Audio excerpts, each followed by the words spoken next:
بسم الله الرحمن الرحيم. الحمد لله رب العالمين، والصلاة والسلام على سيد المرسلين محمد وآله وصحبه أجمعين ومن تبعهم بإحسان ودعا بدعوتهم إلى يوم الدين. أما بعد، فأعوذ بالله من الشيطان الرجيم. بسم الله الرحمن الرحيم. إن عدة الشهور عند الله 12 شهرا في كتاب الله يوم خلق السماوات والأرض منها 4 حرم ذلك الدين القيم. وقال النبي صلى الله عليه وسلم: أفضل الصيام بعد شهر رمضان صيام شهر الله المحرم. وقال: من صام يوما من المحرم فله بكل يوم 30 يوما. وقال: من صام عاشورا أحتسب على الله أن يكفر السنة قبله وفي رواية أو بعده. وقال: صوموا عاشورا وخالفوا فيها اليهود، صوموا قبله يوما أو بعده يوما، أو كما قال علیہ الصلاۃ والسلام. محترم حضرات اور معزز خواتین، شہدائے اسلام کے عنوان سے ہونے والا یہ جلسہ، جس میں تذکرہ ہوگا اہل بیت رضوان اللہ علیہم اجمعین کا اور صحابہ کرام رضی اللہ عنہم اجمعین کا، اس پروگرام میں شرکت کرنا، حاضر ہونا، اس کے لیے وقت نکالنا اور یہاں پر کچھ دیر بیٹھ کر یہ باتیں سننا، یہ ہم سب کے لیے باعث خیر بھی ہے، باعث برکت بھی ہے اور باعث اجر و ثواب بھی. جن حضرات نے ان جلسوں کو شروع کیا کئی سال پہلے، ان میں سے بہت سے دنیا سے چلے گئے. ان کے لیے دعا ہے کہ اللہ تعالیٰ ان کو ان کوششوں کا بہتر سے بہتر صلہ عطا فرمائے. اور جو حضرات اس وقت ان جلسوں کا انتظام کر رہے ہیں اور جو حضرات ان منتظمین کا تعاون کر رہے ہیں، اللہ تعالیٰ ان کی صحت اور عافیت، ان کو صحت عطا فرمائے، عافیت اور سلامتی کے ساتھ دین کی اس خدمت کا موقع ان کو عطا فرماتا رہے.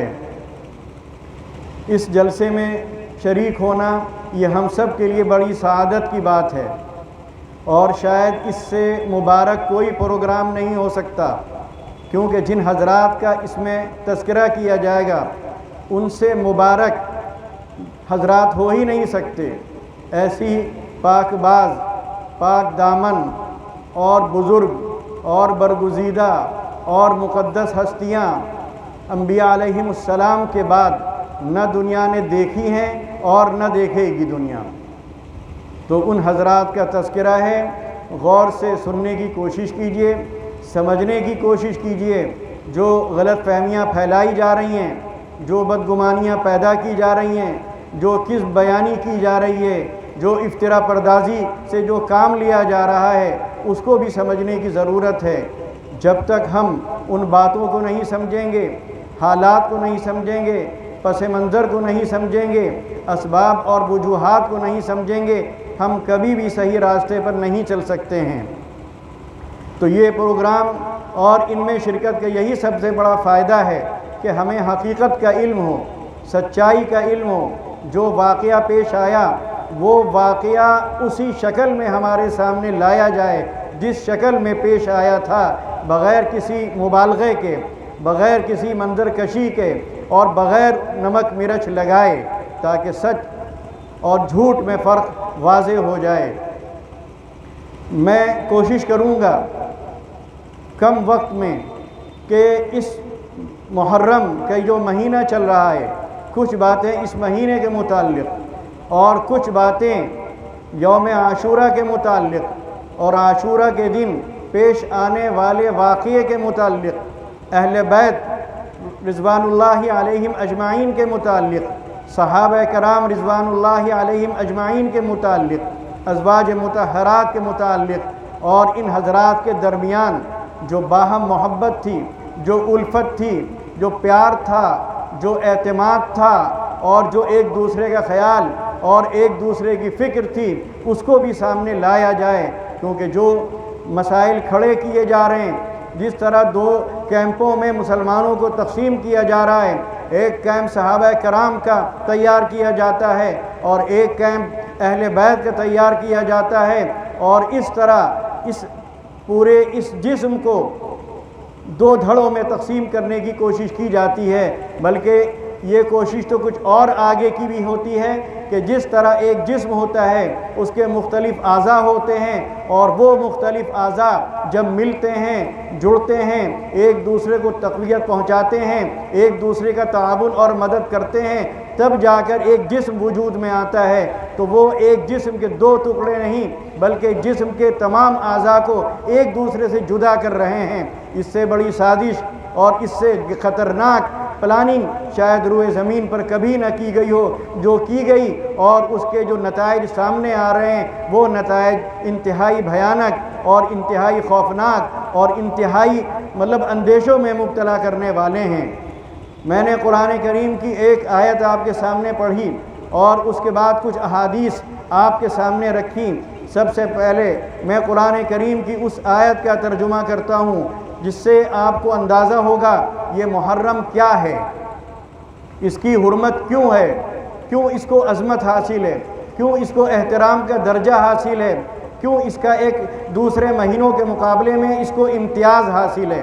اللہ تعالیٰ فرماتا ہے ان عدت الشہور کے مہینوں کی گنتی عند اللہ اللہ کے نزدیک 12 شہرا 12 مہینے ہے فی کتاب اللہ قرآن کریم میں، اور یہ گنتی مہینوں کی 12 مہینے کی یہ قرآن کریم میں جو بیان کی گئی ہے، یہ گنتی اس وقت سے چلی آ رہی ہے جب سے اللہ تعالیٰ نے اس دنیا کو بنایا، کائنات کو بنایا، زمین کو بنایا اور آسمان کو بنایا، تب سے یہ 12 مہینے چلے آ رہے ہیں۔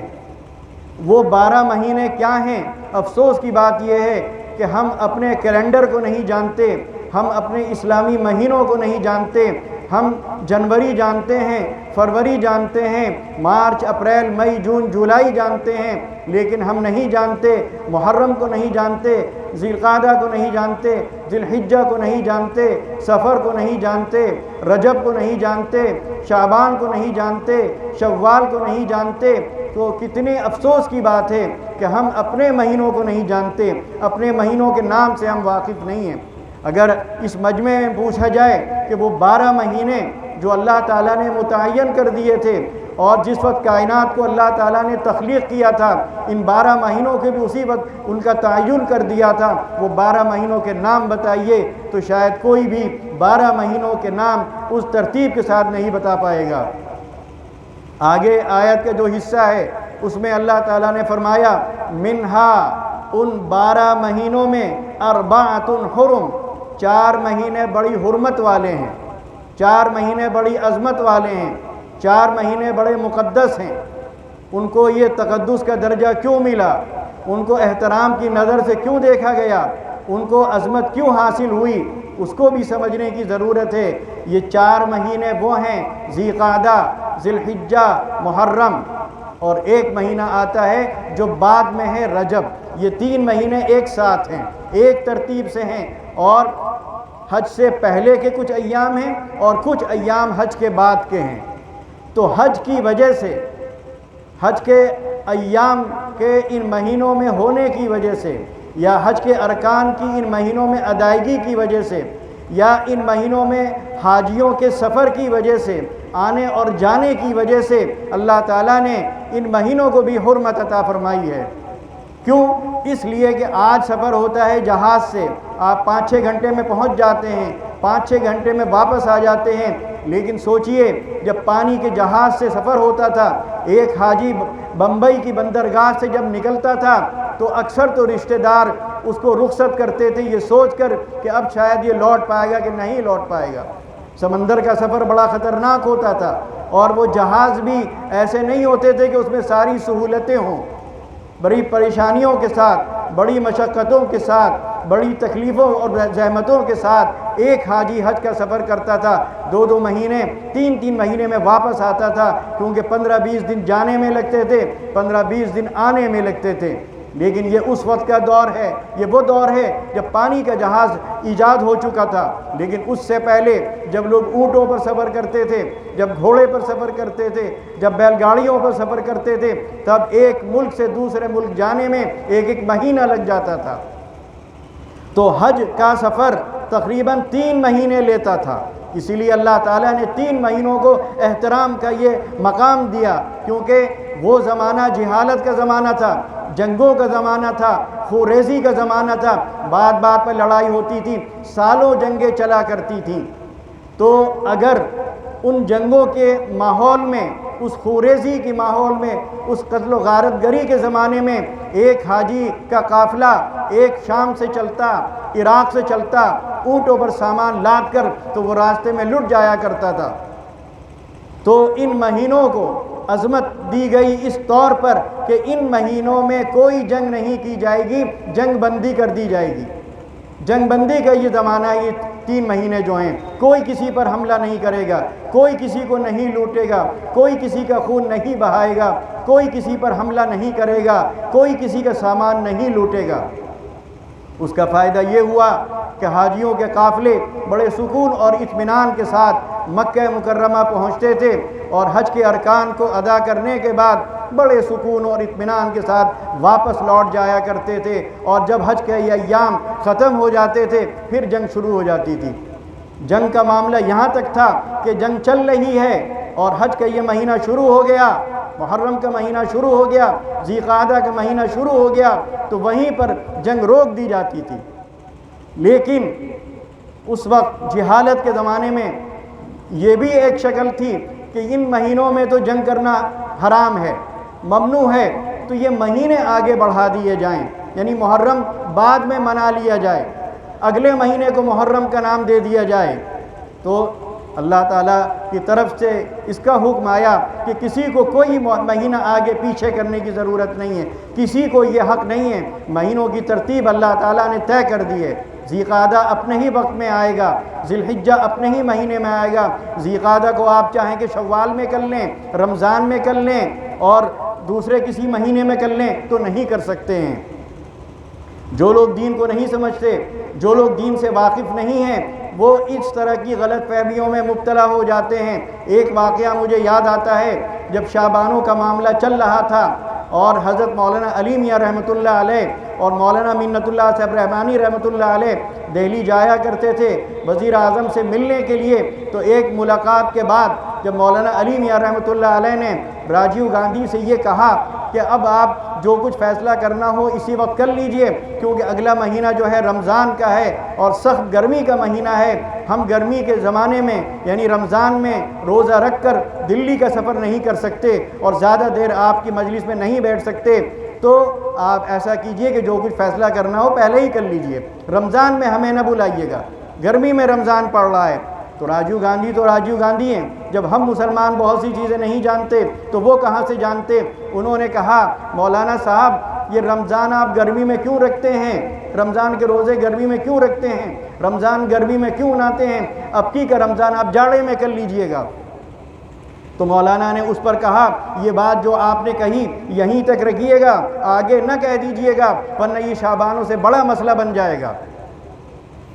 تو دین کو ہم نہیں سمجھ رہے ہیں تو ہمارے غیر مسلم بھائی کیسے سمجھیں گے؟ تو یہ ہے محرم کا احترام، یہ ہے محرم کی حرمت، یہ ہے محرم کی عظمت۔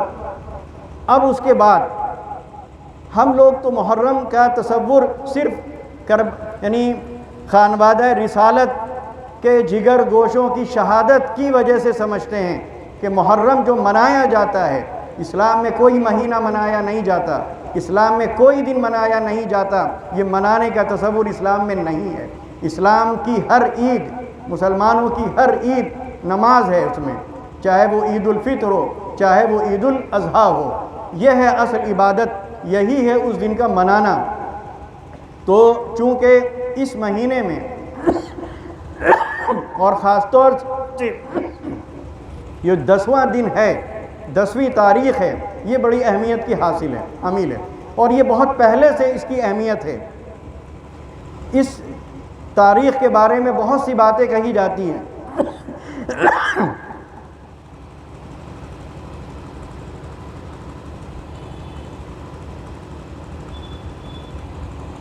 لیکن وہ باتیں جیسا کہ مولانا تقی عثمانی صاحب دامت برکاتہم فرماتے ہیں کہ بہت زیادہ ان کا اعتبار نہیں ہے، لیکن ایک بات معتبر ہے، متفق علیہ ہے کہ عاشورہ کے دن موسیٰ علیہ السلام کو فرعون سے نجات ملی تھی۔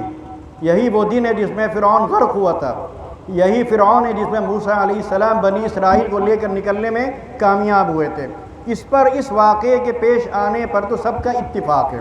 باقی اور جو روایتیں بیان کی جاتی ہیں کہ آدم علیہ السلام اسی دن اترے، نوح علیہ السلام کی کشتی پہاڑ پر اسی دن ٹکی، ابراہیم علیہ السلام آگ میں اسی دن ڈالے گئے اور مطلب وہ آگ جو ہے گلزار بن گئی، پھول بن گئی، یہ واقعات بیان کیے جاتے ہیں، لیکن بہت زیادہ ان واقعات کو معتبر نہیں کہا جا سکتا ہے۔ تو اب اس نبی کریم صلی اللہ علیہ وسلم جب مدینہ منورہ پہنچے تو آپ نے وہاں یہودی قبائل کو دیکھا کہ وہ عاشورہ کے دن روزہ رکھتے ہیں، تو آپ نے پوچھا تو لوگوں نے بتایا کہ اس دن یہ واقعہ پیش آیا تھا، اس لیے روزہ رکھا جاتا ہے۔ تو آپ نے فرمایا کہ موسیٰ علیہ السلام کے حقدار تو ہم ان سے زیادہ ہیں۔ اب جو حدیثیں میں نے آپ کے سامنے پڑھی ہیں ان کا میں ترجمہ کر دوں تاکہ اور بات واضح ہو جائے۔ آپ نے پہلی حدیث میں فرمایا کہ افضل الصیام بعد شہر رمضان، رمضان کے مہینے کے بعد سب سے افضل روزہ کب کا ہے؟ صیام شہر اللہ، اللہ کے مہینے کا روزہ۔ اب تھوڑی سی توجہ کی ضرورت یہ ہے کہ اللہ تعالیٰ نے اس مہینے یعنی اس مہینے کی نسبت اللہ کی طرف کی گئی ہے، شہر اللہ المحرم، یعنی محرم کی نسبت کس کی طرف ہے؟ محرم کی اضافت کس کی طرف ہے؟ اللہ کی طرف۔ تو کیا محرم کے عظمت کے لیے یہ نسبت کافی نہیں ہے؟ تو آپ نے فرمایا کہ رمضان کے مہینے کے بعد سب سے افضل روزہ اللہ کے مہینے محرم کا روزہ ہے۔ اس کے بعد آپ نے فرمایا من صام یومن، جس نے محرم کے دنوں میں سے کسی ایک دن بھی روزہ رکھا تو اللہ تعالیٰ اس کو ایک دن کے روزے پر 30 دن کے روزے کا ثواب دے گا۔ سوچیے آپ، ایک دن روزہ رکھتے ہیں مہینے میں، یعنی محرم میں، ثواب کتنے دنوں کا مل رہا ہے؟ 30 دنوں کا، 30 روزوں کا۔ اگلی حدیث میں فرمایا من صام عاشورہ، کہ جس نے عاشورہ کا روزہ رکھا، احتسب علی اللہ، تو میں اللہ تعالیٰ سے امید رکھتا ہوں۔ امید کون رکھ رہا ہے؟ ہم آپ نہیں رکھ رہے ہیں، نبی کریم محمد صلی اللہ علیہ وسلم رکھ رہے ہیں، اور آپ کی ہر امید اللہ تعالیٰ پوری کرے گا، کرتا رہا ہے۔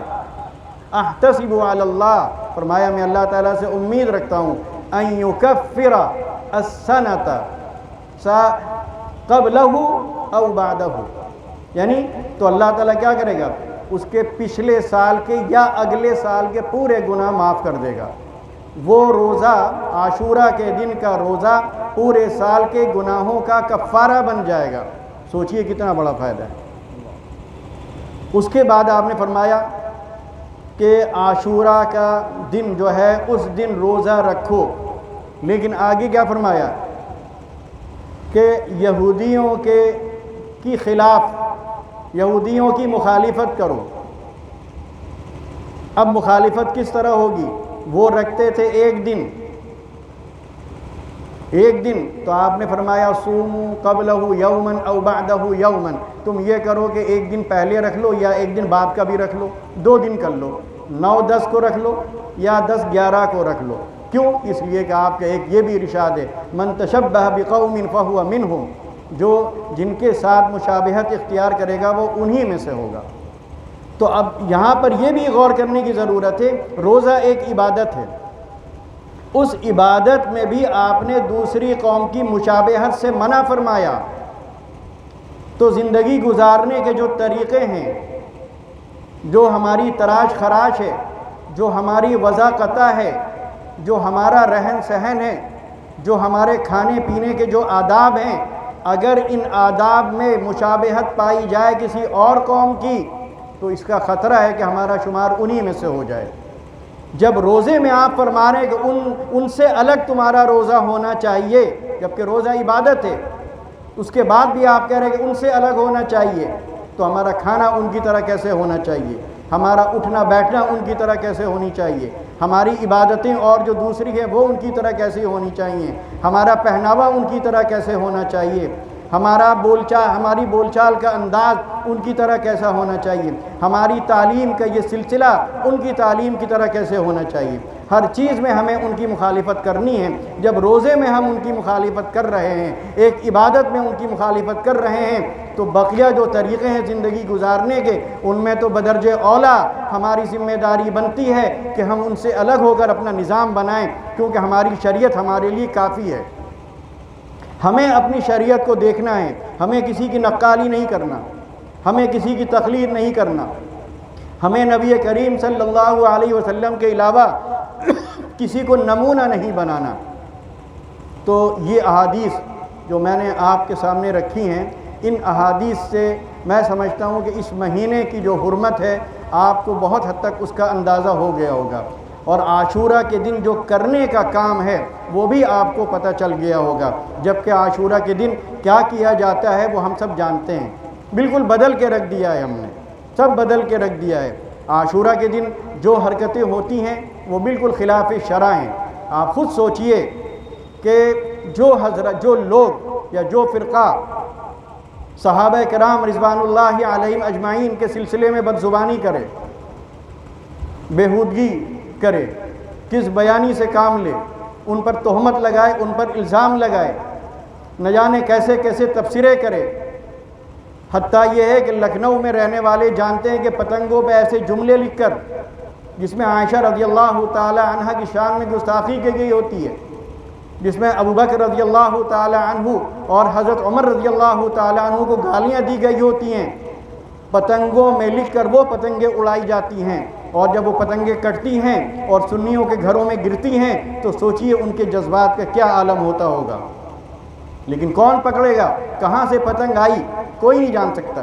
اسی طرح یہاں تک ہوا ہے محرم میں کہ بھینس، گائے، بیل، اس پہ پینٹ سے لکھ دیا ازواج مطہرات کے سلسلے میں نازیبہ کلمات، اور ان کو چھوڑ دیا، اور وہ چوراہوں پر گھوم رہے ہیں، گلیوں میں گھوم رہے ہیں، سڑکوں پہ گھوم رہے ہیں، سنی تل ملا رہا ہے، لیکن کیا کر سکتا ہے؟ تو جو فرقہ یا جو جماعت اس حد تک کر رہی ہے، ان کے جلوس میں شریک ہونا، ان کے ڈھول تاشے کے ساتھ جو جلوس نکل رہا ہے اس میں کھڑا ہونا، اس سے بڑھ کر بغیرتی اور بے حیائی کی بات کیا ہو سکتی ہے؟ نبی کریم صلی اللہ علیہ وسلم کا ارشاد ہے، من کثر سواد قوم فہو منہم، کہ جس نے شریک ہو کر، کھڑے ہو کر لوگوں کی بھیڑ میں اضافہ کیا، ان کے جلسے اور جلوس کو کامیاب بنایا، ان کو طاقت پہنچائی، تو وہ انہی میں سے ہے۔ تو اگر ہم ایسے پروگراموں میں جاتے ہیں، ان کی مجلسوں میں جاتے ہیں، ان کے تعزیے میں شریک ہوتے ہیں، ان کے چہلم یا عاشورہ کے دن کے جلوس کو دیکھتے ہیں، اور وہاں ہماری بہنیں بھیڑ لگا کر کھڑی ہوتی ہیں، وہ یہ نہیں سوچتی کہ یہ جلوس ہے، یہ تماشا ہے، یہ بارات ہے، یا یہ غم منایا جا رہا ہے حضرت حسین رضی اللہ تعالیٰ عنہ کی شہادت کا۔ کیا غم ایسے ہی منایا جاتا ہے؟ اور پھر جس طرح مجلسوں میں تذکرہ ہوتا ہے حضرت زینب رضی اللہ تعالیٰ عنہ کا، حضرت سکینہ رضی اللہ تعالی عنہا کا، جس طرح ان کی منظر کشی کی جاتی ہے، ان کے رونے کی، ان کے چیخ پکار کی، ان کے دوپٹے کے سر سے اتر جانے کی، ان کے گریبان کھلنے کی، سڑکوں پر دوڑنے کی، چیخنے اور چلانے کی، میں تو یہاں تک کہتا ہوں کوئی شریف باپ، کوئی عزت دار باپ یہ گوارا نہیں کرے گا کہ اس کی بیٹی کا تذکرہ سر عام اس طرح کیا جائے، اور رسول اکرم صلی اللہ علیہ وسلم کی نواسیاں، پرنواسیاں، ان کا تذکرہ سر عام اس طرح کیا جا رہا ہے کہ کہ ان کو گویا بے عزت کیا جا رہا ہے، ان کی جس طرح منظر کشی کی جاتی ہے تو وہ لگتا ہے کہ ان کو ایک تماشا بنایا جا رہا ہے۔ اور ہم سنی مسلمان پتہ نہیں ہماری غیرت کہاں چلی جاتی ہے، ہماری حیا کہاں کھو جاتی ہے، اور ہم بڑے شوق سے اس میں جاتے ہیں اور شریک ہوتے ہیں۔ ہم یہ نہیں سوچتے کہ یہ ہو کیا رہا ہے۔ آپ خود ذرا سوچئے، سن 61 ہجری میں یہ واقعہ پیش آتا ہے۔ میں آپ کو تاریخ بتا رہا ہوں، اس سے آپ کو اندازہ ہوگا یہ تماشا کیا ہے، اس کے پیچھے سیاست کیا ہے، اس کے پیچھے منصوبہ کیا ہے، اس کے پیچھے پلان کیا ہے دشمن کا۔ 61 ہجری میں واقعہ پیش آتا ہے، اور سب سے یہ بھی غور کرنے کی بات ہے کہ سب سے پہلا جو ماتم ہوتا ہے وہ خود یزید کے گھر میں ہوتا ہے۔ جب شہادت کے واقعہ پیش آ گیا اور اس کے بعد اہل بیت کے گھر کے لوگ اور خواتین کو جانا ہوتا ہے یزید کے یہاں، تو جب وہ جاتی ہیں وہاں پر تو یزید کے گھر کی عورتیں کالے کپڑے پہن کر ماتم کرتی ہوئی ان کے سامنے آتی ہیں اور اپنے جھوٹے غم کا اظہار کرتی ہیں۔ تو ماتم تو یزید نے شروع کیا، یزید کے محل سے شروع ہوا۔ آج یزید کو گالی دینے والے، یزید پر لعنت بھیجنے والے آج اسی کی نقالی کر رہے ہیں، اسی یزید کی نقالی کر رہے ہیں، اسی کی نقل کر رہے ہیں۔ اور چلیے سوچئے کہ 61 ہجری کا یہ واقعہ ہے، انہی تاریخوں میں یزید کے ہاں ماتم ہو رہا ہے، نوحہ کیا جا رہا ہے، رویا جا رہا ہے، بال نوچے جا رہے ہیں، کالے کپڑے پہنے جا رہے ہیں، ماتمی دھنیں بج رہی ہیں۔ لیکن پھر کیا ہو جاتا ہے؟ پھر یہ قوم کیوں سو جاتی ہے؟ پھر یہ قوم کیوں نہیں ماتم کرتی؟ پھر یہ کیوں نہیں غم مناتی؟ پھر یہ جلوس کیوں نہیں نکلتے؟ یہ تعزیے کیوں نہیں اٹھتے؟ یہ مجلس مرثیے کی کیوں نہیں سجتی ہیں؟ سوچئے 61 ہجری، اس کے بعد 352 ہجری، کتنا فرق ہے بیچ میں؟ 61 ہجری کا واقعہ اور 351 ہجری تک کوئی ماتم نہیں، کوئی نوحہ نہیں، سوائے ایک بار کے جو یزید کے محل میں ہوا تھا۔ کوئی ماتم نہیں، کوئی غم نہیں۔ 352 ہجری کو معز الدولہ نامی ایک ایرانی شیعہ اعلان کراتا ہے کہ عاشورہ کے دن دکانیں بند ہو جائیں گی شہر کی، کوئی خرید و فروخت نہیں ہوگی، سب کالے کپڑے پہنیں گے، عورتیں بال اپنے کھول دیں گی، گریبان اپنے چاک کر لیں گی، کپڑے اپنے پھاڑیں گی، اور جسم کو پیٹتی ہوئی، سینہ کو بھی کرتی ہوئی جلوس کی شکل میں نکلیں گی۔ 352 میں یہ واقعہ پیش آ رہا ہے، ماتم کا اعلان کیا جا رہا ہے، سرکاری طور پر ماتم منایا جا رہا ہے۔ نبی کریم صلی اللہ علیہ وسلم کا ارشاد کیا ہے اس سلسلے میں؟ آپ نے فرمایا لیس منا، وہ ہم میں سے نہیں ہے۔ کون نہیں ہے؟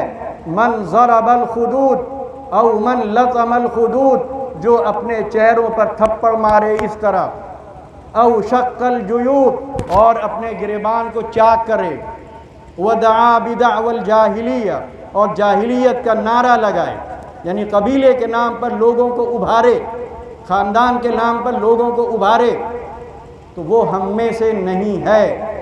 تو شیعہ اگر اس طرح کرتے ہیں تو وہ تو نہیں ہے آپ میں سے، ہم کیوں اپنے کو ان میں شامل کر کے نبی کریم صلی اللہ علیہ وسلم کی جماعت سے اور آپ کی امت سے باہر نکلنے کی کوشش کر رہے ہیں؟ سوچتے نہیں ہیں کہ آپ کے ارشادات کیا ہیں، آپ کی تعلیمات کیا ہے، بس ایک تماشے کی خاطر نکل پڑتے ہیں۔ میں تو یہاں تک کہتا ہوں، اگر یہ حضرات جو عاشورہ کے دن جلوس نکالتے ہیں اور اپنی مجلسوں میں گستاخیاں کرتے ہیں، صحابہ کے سلسلے میں، ازواج مطہرات کے سلسلے میں طرح طرح کی تہمتیں لگاتے ہیں، طرح طرح کی الزامات لگاتے ہیں، ان کے عزائم تو یہاں تک ہیں، یہ ان کا عقیدہ ہے کہ جب امام مہدی آئیں گے تو امام مہدی کا انتظار یہ کیوں کر رہے ہیں؟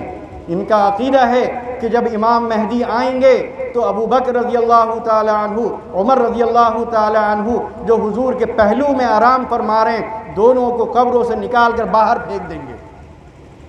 یہ ہے ان کا عقیدہ۔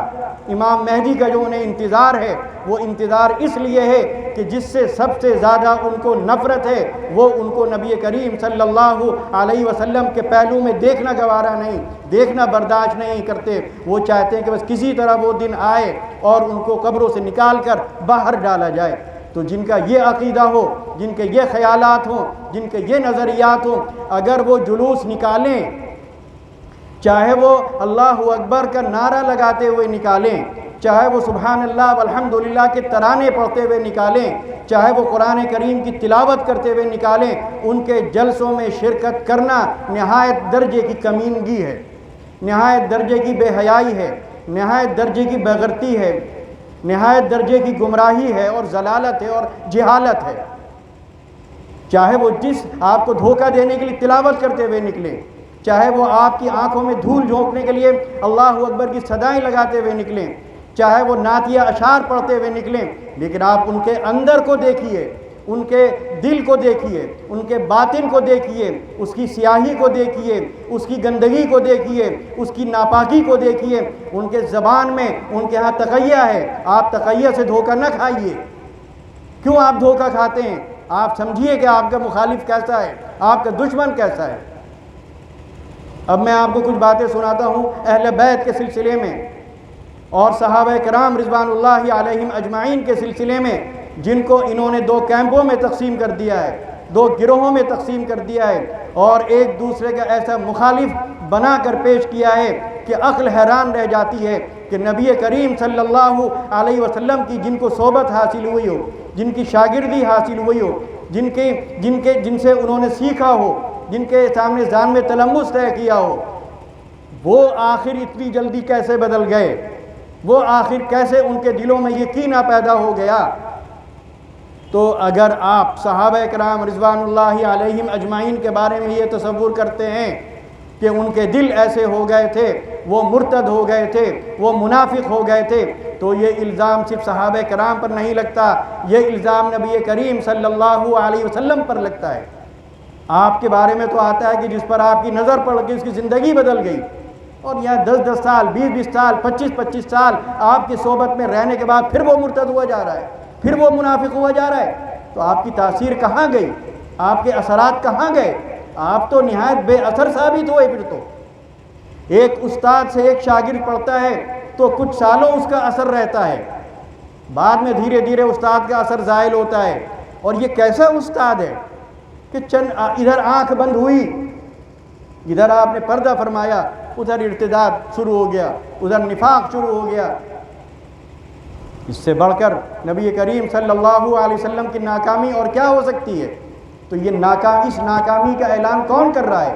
اس ناکامی کا اعلان ہم کر رہے ہیں۔ تو میں آپ کے سامنے کچھ باتیں صحابہ کرام اور اہل بیت حضرات رضوان اللہ علیہم اجمعین کے سلسلے میں رکھتا ہوں، جن سے آپ کو اندازہ ہوگا کہ دونوں کا کیا مقام ہے، دونوں میں کتنا تقدس ہے، دونوں میں کتنی عظمت ہے، اور دونوں کو ایک دوسرے سے الگ کیا ہی نہیں جا سکتا۔ ممکن ہی نہیں ہے کہ آپ دونوں کو الگ کر کے دیکھیں، دونوں ایک ہیں، ایک ہی جسم کا حصہ ہیں۔ حضرت علی رضی اللہ تعالی عنہ اور حضرت معاویہ رضی اللہ تعالی عنہ کے بارے میں ہم آپ یہی سنتے ہیں کہ دونوں میں اختلاف تھا، دونوں میں دشمنی تھی، دونوں میں لڑائی تھی، دونوں میں جنگ ہوئی۔ جنگ تو ہم سے یعنی ہمارے سامنے جنگ کا ذکر تو کیا جاتا ہے، اور جب ہم سنیں گے کہ جنگ ہوئی تو تعجب ضرور ہوگا، حیرت ضرور ہوگی، لیکن جنگ کبھی کبھی غلط فہمی کی بنیاد پر بھی ہو جاتی ہے، ناسمجھی کی بنیاد پر بھی ہو جاتی ہے، دھوکے میں بھی ہو جاتی ہے، اجتہادی غلطی کی بنیاد پر بھی ہو جاتی ہے۔ تو جنگ ہونا کوئی بری بات نہیں ہے، ہو سکتی ہے، غلط فہمی پیدا ہو سکتی ہے، دھوکہ ہو سکتا ہے، بدگمانی ہو سکتی ہے، غلط فہمی پیدا ہو سکتی ہے، ایک اجتہادی غلطی ہو سکتی ہے۔ تو جنگ کا تذکرہ تو بہت ہوتا ہے، لیکن ان باتوں کا تذکرہ نہیں ہوتا جو ان جنگ کے موقعوں پر بھی دنیا نے دیکھی۔ آپ کو تعجب ہوگا، حضرت علی رضی اللہ تعالی عنہ فرما رہے ہیں، جنگ بھی ہو رہی ہے کہ قتلا یا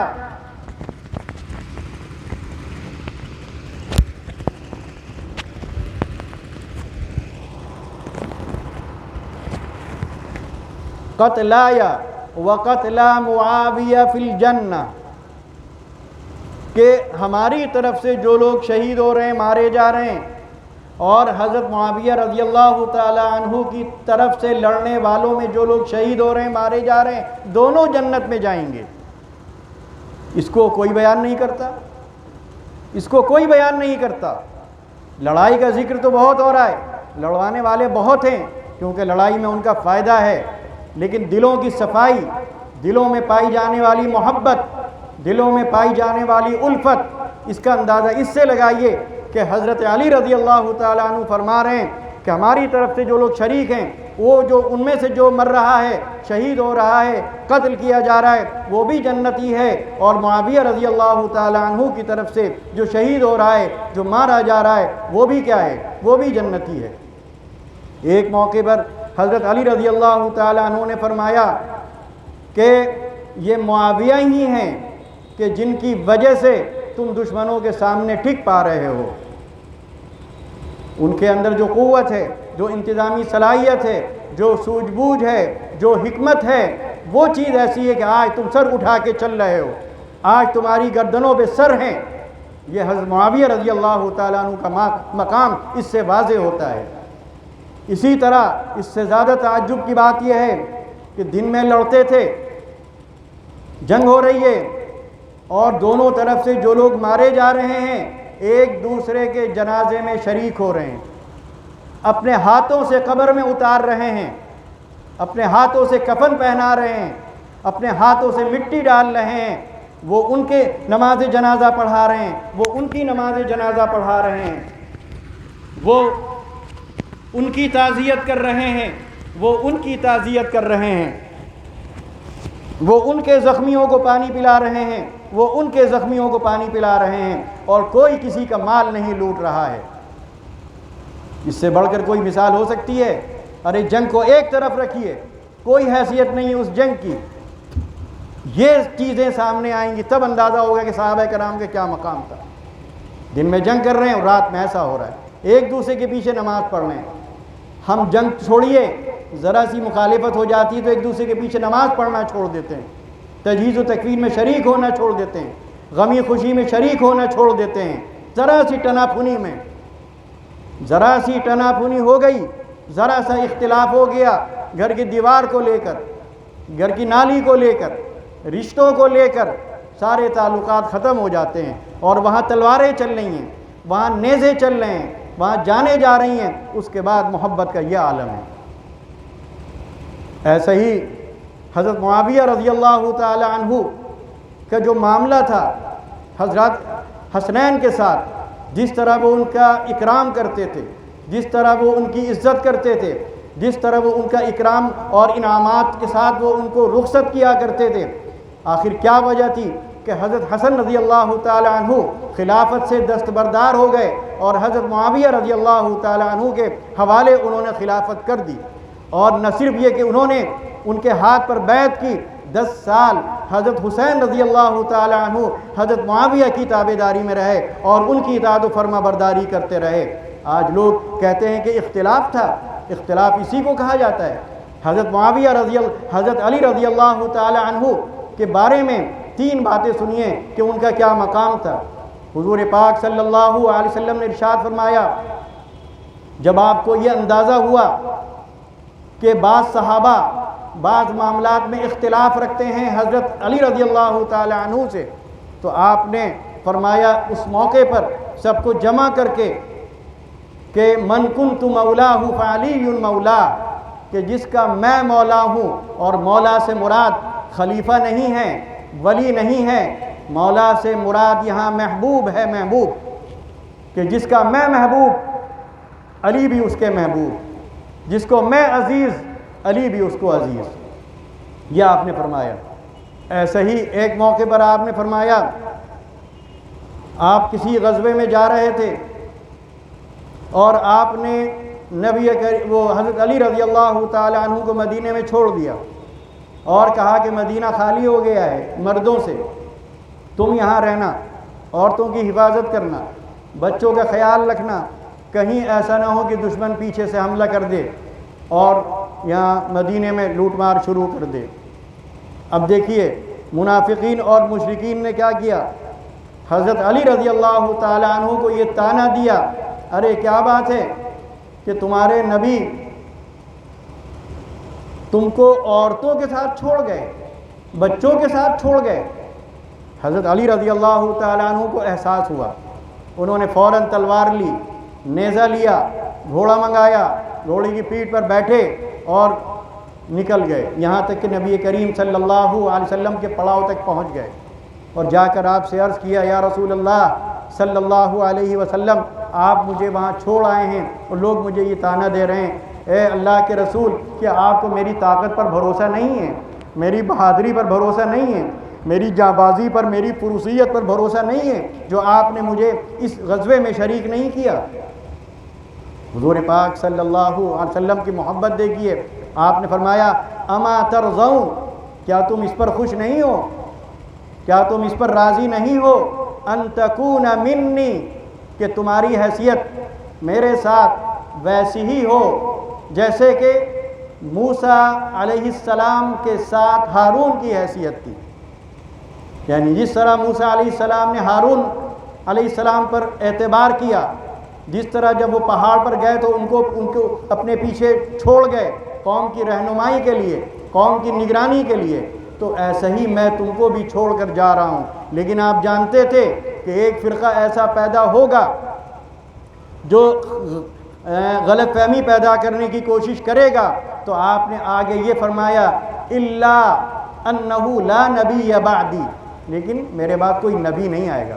مطلب ہارون بننے کا یہ مطلب نہیں ہے کہ تم نبی سمجھنے لگو یا لوگ تم کو نبی سمجھنے لگیں، یہ آپ نے وضاحت فرمائی، کیونکہ آپ کو معلوم تھا کہ بعد میں ایسا ہوگا کہ ایک طبقہ ایسا ہوگا جو حضرت علی رضی اللہ تعالیٰ عنہ کو نبی کا خدا مانے گا، وہ کہے گا خدا اس میں حلول کر گیا ہے، وہ کہے گا فرشتہ غلطی سے چلا گیا تھا محمد صلی اللہ علیہ وسلم کے پاس، آنا تھا اس کو حضرت علی کے پاس۔ اسی طرح حضرت علی کے مقام کا اندازہ اس سے بھی لگایا جا سکتا ہے، خیبر فتح نہیں ہو رہا تھا، آپ نے فرمایا سب کو جمع کر کے، بڑے بڑے صحابہ اولو العزم موجود ہیں، بڑے بڑے جانباز، جانثار، وفا شعار موجود ہیں، آپ نے فرمایا لَأُعْطِيَنَّ غَدًا رَایَةً، میں کل جھنڈا حوالے کروں گا، رَجُلًا، ایسے شخص کو، یحب اللہ ورسولہ، جو اللہ سے، یفتح اللہ علیہ، ایسے شخص کو میں جھنڈا دوں گا، یعنی قیادت دوں گا، سپہ سالار بناؤں گا، کمانڈر بناؤں گا، جس کے ہاتھ پر اللہ تعالیٰ خیبر کو فتح کرے گا۔ بہت بڑی بشارت تھی، گویا آپ نے فاتح خیبر کا لقب دے دیا اس شخص کو جس کے ہاتھ میں کل جھنڈا ہوگا۔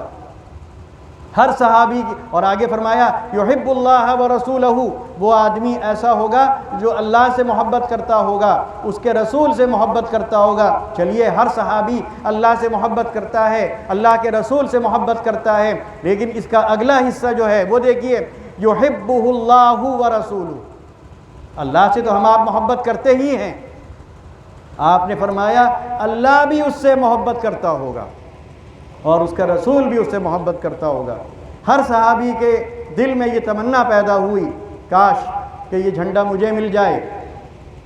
تو یہ جو بشارتیں ہیں کہ اللہ مجھ سے محبت کر رہا ہے، رسول مجھ سے محبت کر رہے ہیں اور فاتح خیبر میں ہوں گا، ہر شخص کی یہ تمنا تھی، لیکن جھنڈا کس کے ہاتھ میں دیا آپ نے؟ حضرت علی رضی اللہ تعالی عنہ کے ہاتھ میں۔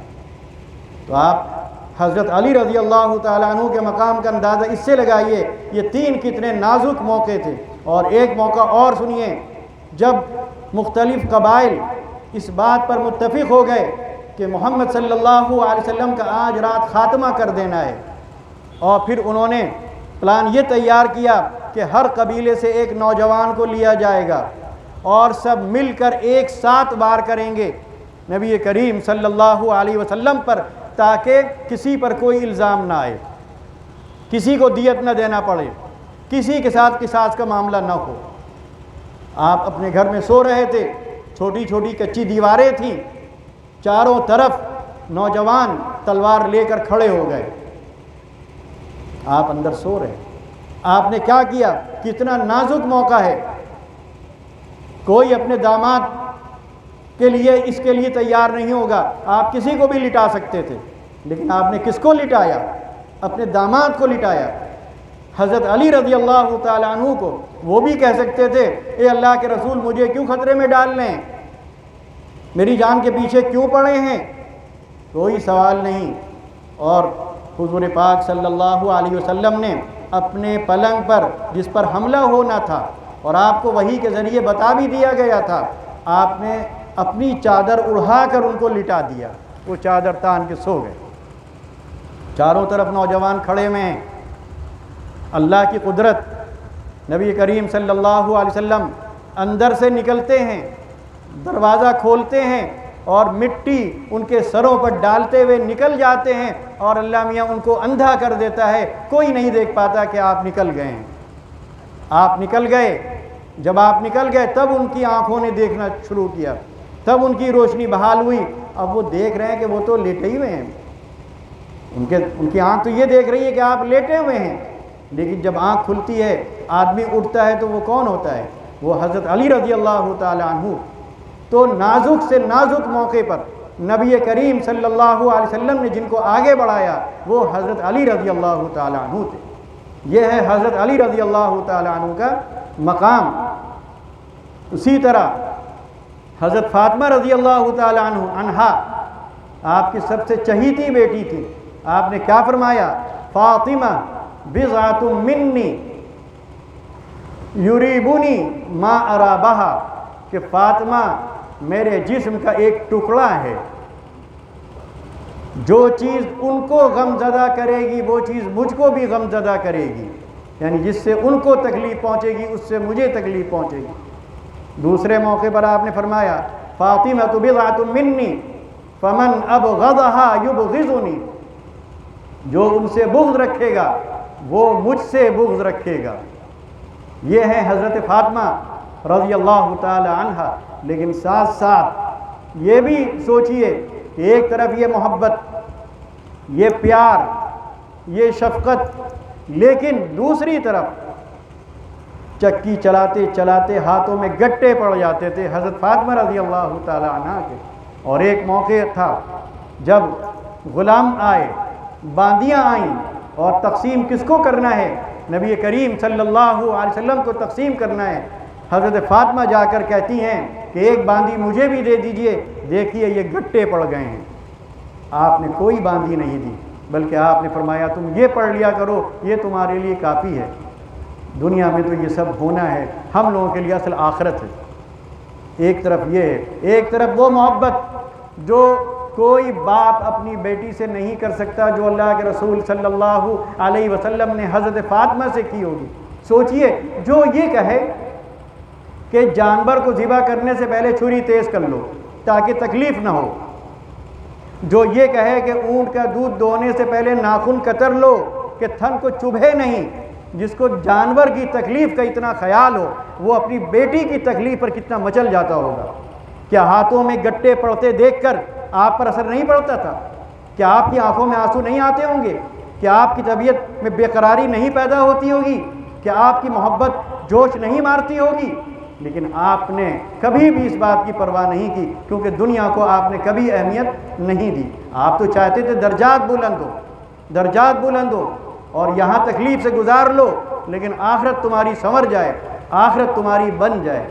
ایسا ہی حضرت حسین، حضرت حسن رضی اللہ تعالی عنہما کے بارے میں آپ نے فرمایا سیدہ شبابی اہل الجنہ، یہ میرے بیٹے، یہ دونوں جنت کے میں نوجوانوں کے سردار ہوں گے۔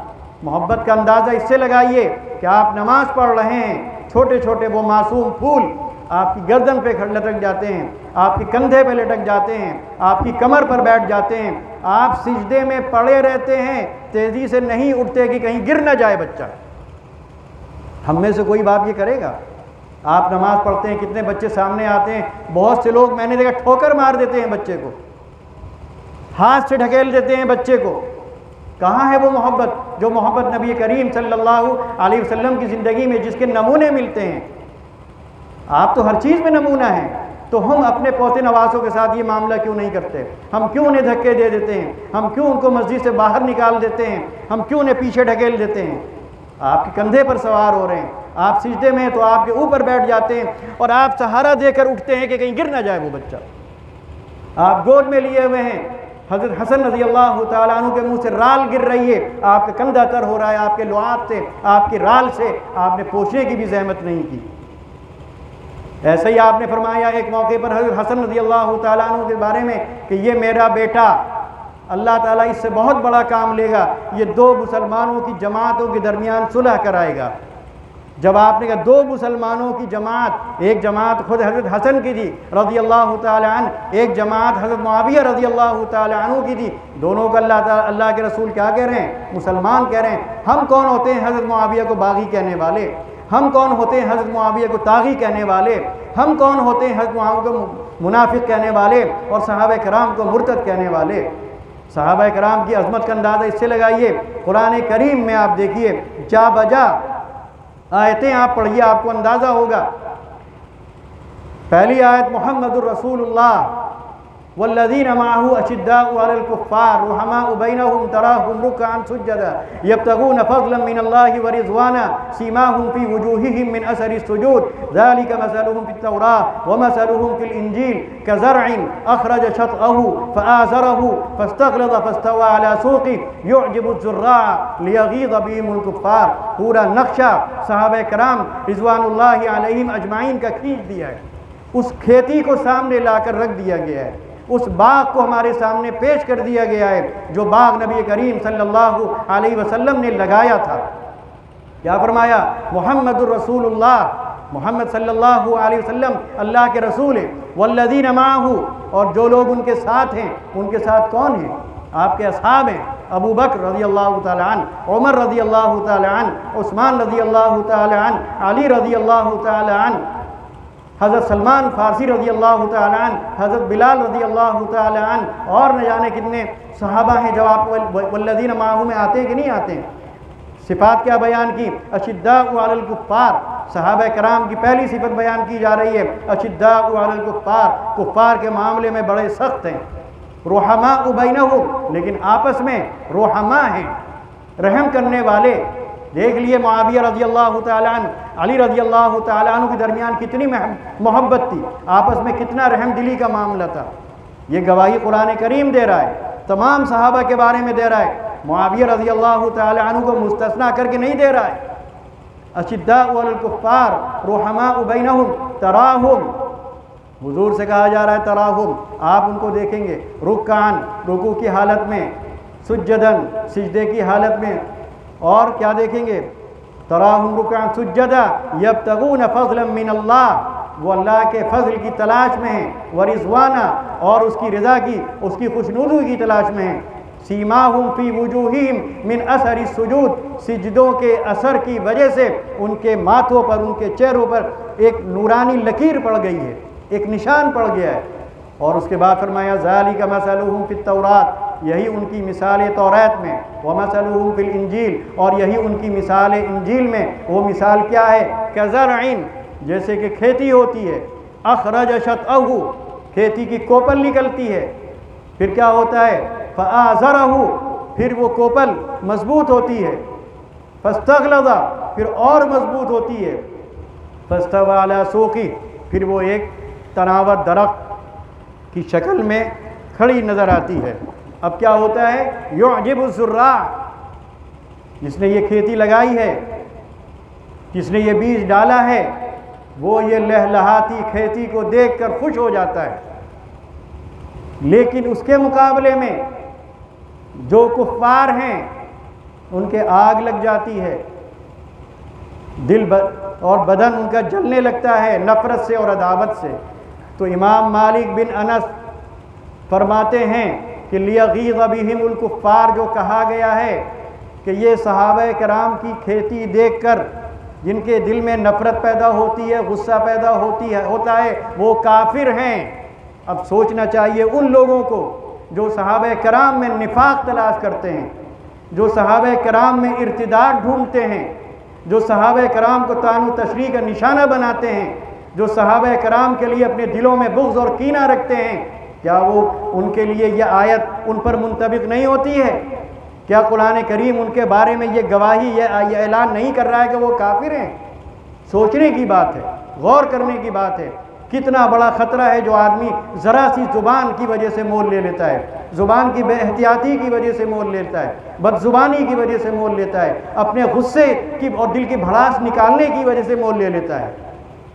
اسی طرح سوچئے والسابقون الاولون من المہاجرین والانصار، کہ مہاجرین اور انصار میں سے وہ لوگ جو ایمان لانے میں جو سبقت لے گئے، لیکن آگے سنیے کیا ہے، والذین اتبعوہم، صرف وہی لوگ نہیں جنہوں نے ان کی پیروی کی، جو ان کے بعد آئے اور ان کی اتباع کی، رضی اللہ عنہم ورضوا عنہ، اللہ تعالیٰ ان سے راضی ہوا۔ تو ہم کون ہوتے ہیں کہنے والے کہ وہ ایسے تھے یا وہ ویسے تھے؟ حضرت ابوبکر رضی اللہ تعالی عنہ کی عظمت کے لیے اتنا ہی کافی ہے کہ ان کو نبی کریم صلی اللہ علیہ وسلم کا ساتھی کہا گیا۔ اذ ہما فی الغار، یاد کرو وہ وقت جب وہ دونوں کا ایک ساتھ تذکرہ ہے، الگ الگ بھی نہیں کیا گیا، ایک ضمیر لائی گئی، اذ ہما فی الغار، جب وہ دونوں غار میں تھے، اذ یاد کرو وہ وقت، اذ یقول لصاحبہ، جب ایک ساتھی اپنے دوسرے ساتھی سے کہہ رہا تھا، لا تحزن، پریشان نہ ہوئیے، فکر نہ کیجئے، ان اللہ معنا، اللہ ہمارے ساتھ ہے۔ اور وہ ساتھ جو دنیا میں تھا وہ اللہ تعالیٰ نے دکھایا کہ آپ کے پردہ فرمانے کے بعد بھی ساتھ ہے، قبر مبارک ملی ہوئی ہے۔ اس سے زیادہ اعزاز، اس سے زیادہ شرف اور اس سے زیادہ فخر کی کوئی بات ہو سکتی ہے؟ اس کے بعد ابوبکر رضی اللہ تعالی عنہ جو بڑے نرم سمجھے جاتے تھے، بڑے رقیق القلب تھے، نماز پڑھاتے تھے تو رونے کی وجہ سے پڑھا نہیں پاتے تھے، لیکن دین کے معاملے میں اتنے سخت تھے کہ اتنے سخت حضرت عمر رضی اللہ تعالی عنہ نظر نہیں آتے ہیں۔ جب نبی کریم صلی اللہ علیہ وسلم نے دنیا سے پردہ فرمایا، حضرت عمر جیسا مضبوط اعصاب کا صحابی یہ کہنے لگا کہ جو یہ کہے گا کہ محمد دنیا سے چلے گئے میں اس کی گردن کاٹ دوں گا، یعنی یہ کہ ان کے نزدیک یہ ممکن ہی نہیں تھا کہ حضور کا وصال ہو۔ اس موقع پر چٹان کی طرح کون کھڑا ہوتا ہے؟ حضرت ابوبکر رضی اللہ تعالیٰ عنہ کھڑے ہوتے ہیں اور پڑھتے ہیں وما محمد الا رسول قد خلت من قبلہ الرسل۔ تو کہتے ہیں عمر رضی اللہ تعالیٰ عنہ کہ مجھے لگا کہ یہ آیت آج ہی نازل ہوئی ہے، آج کے لیے نازل ہوئی ہے۔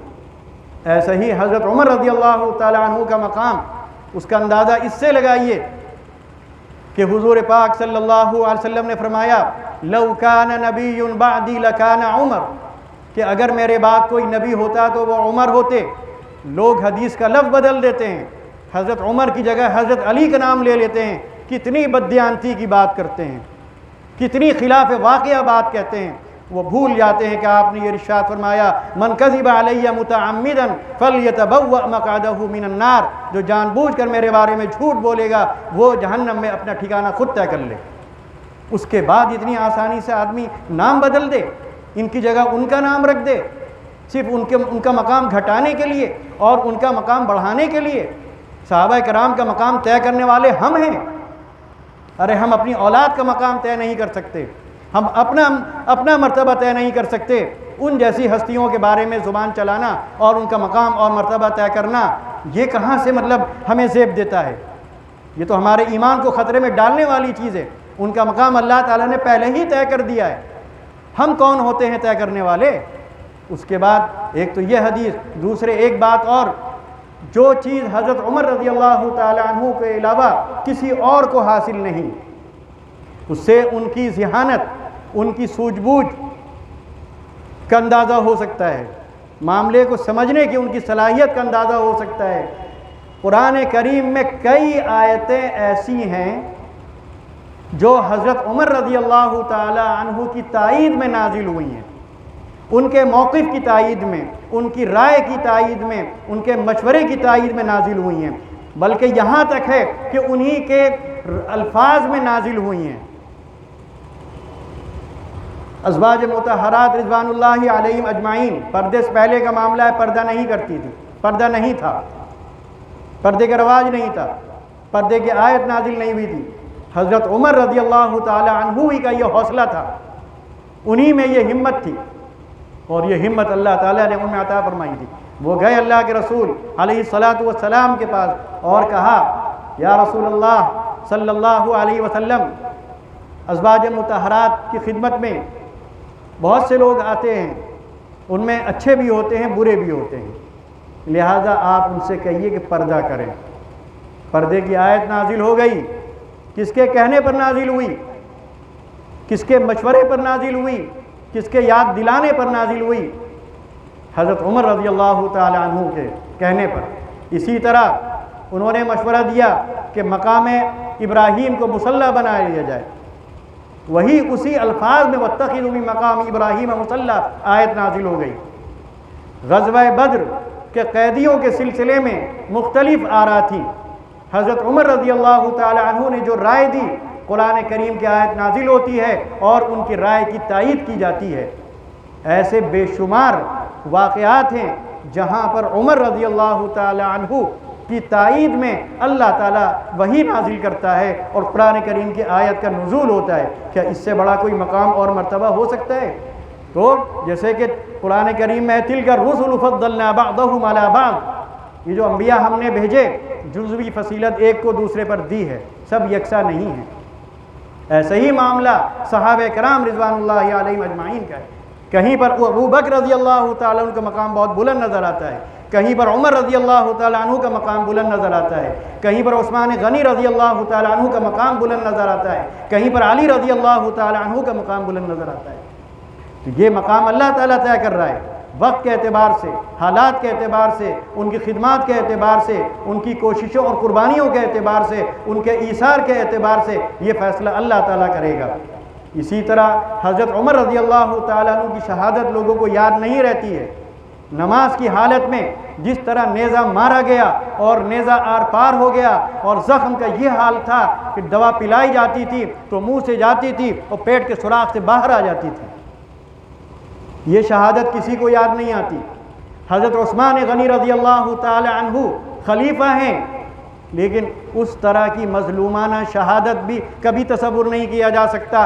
خلیفہ ہو کر گھر میں قید کر دیا گیا ہے، قرآن کریم کی تلاوت کر رہا ہے، شہید کیا جا رہا ہے، قرآن کریم پر اس کے خون کے دھبے ہیں، اور وہ قرآن کریم دھبوں والا آج بھی ترکی میں میوزیم میں موجود ہے۔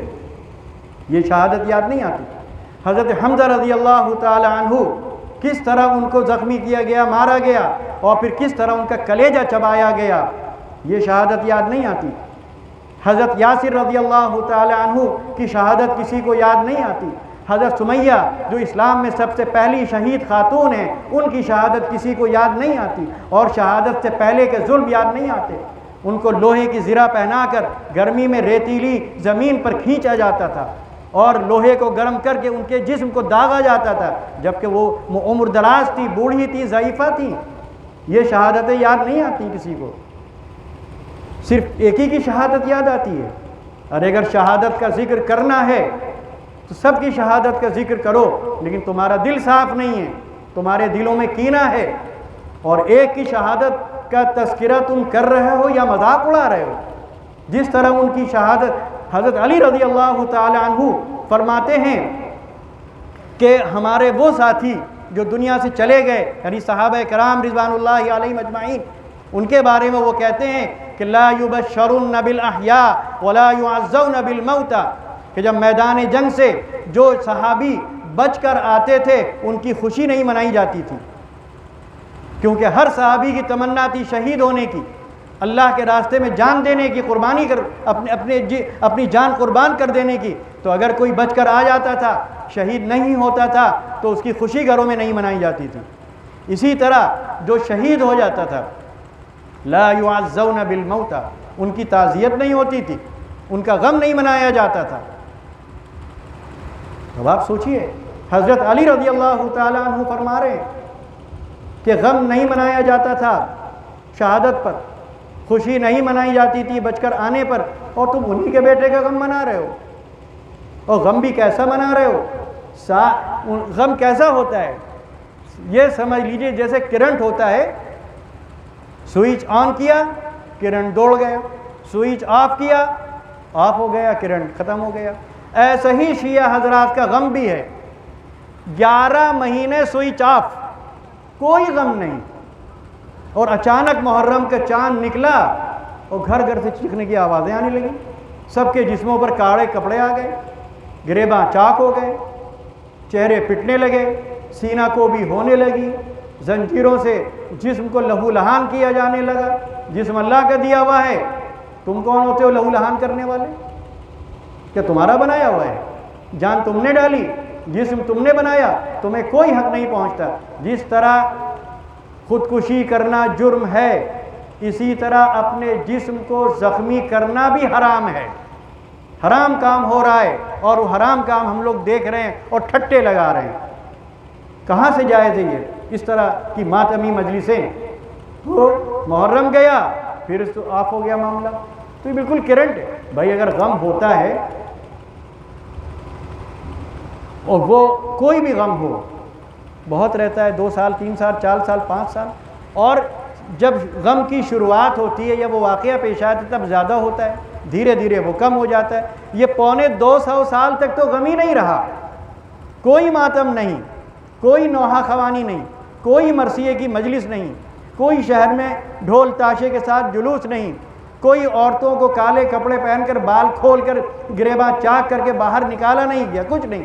250 سال کے بعد اچانک غم پھوٹ پڑا، وہ سازش تھی۔ اور یہی میں آپ کو بتا رہا ہوں کہ اس کے بعد 353 میں پھر اعلان ہوا حکومت کی طرف سے، اور وہ مجوسی تھا اس وقت کا، وہ حاکم جو تھا، کہ مصر میں بھی غم منایا جائے گا اسی طرح۔ سنیوں نے نہیں منایا، سنیوں کے ساتھ زیادتی کی گئی، کیونکہ حکومت شیعوں کی تھی، زیادتی کی گئی اور فساد ہوا جس میں بڑی تعداد میں سنی شہید ہوئے۔ تو گویا یہ کہا جا سکتا ہے سب سے پہلا شیعہ سنی جھگڑا، سب سے پہلا شیعہ سنی فساد 353 ہجری کو ہوا ہے۔ وہیں سے یہ سلسلہ چل رہا ہے جو آج تک چل رہا ہے اور کبھی ختم ہونے والا نہیں ہے۔ تو سوچئے یہ شہادتیں، وہ شہادتیں، اور دونوں میں آپس میں یہ میل ملاپ۔ حضرت معاویہ رضی اللہ تعالی عنہ کون ہیں؟ اگر وہ منافق ہیں، اگر وہ باغی اور طاغی ہیں، تو نبی کریم صلی اللہ علیہ وسلم کے بارے میں آپ کیا کہیں گے کہ ان سے قرآن کریم لکھوا رہے ہیں؟ دنیا کی سب سے معتبر اور معزز کتاب، سب سے مقدس کتاب، جس کا ایک ایک نقطہ ایسا ہے کہ آگے پیچھے نہیں ہو سکتا، وہ کس سے لکھوایا جا رہا ہے؟ حضرت معاویہ رضی اللہ تعالیٰ عنہ سے۔ خطوط، آپ تو نبی امی ہیں، ایسی شخصیت جو امی ہو وہ اپنا خط کس سے لکھوائے گی؟ اسی سے لکھوائے گی جس پر اس کو سب سے زیادہ اعتبار ہوگا۔ یا تو وہ کام حضرت علی رضی اللہ تعالیٰ عنہ کرتے تھے کیونکہ وہ لکھنا پڑھنا جانتے تھے۔ صلح حدیبیہ کا جو کاغذ تھا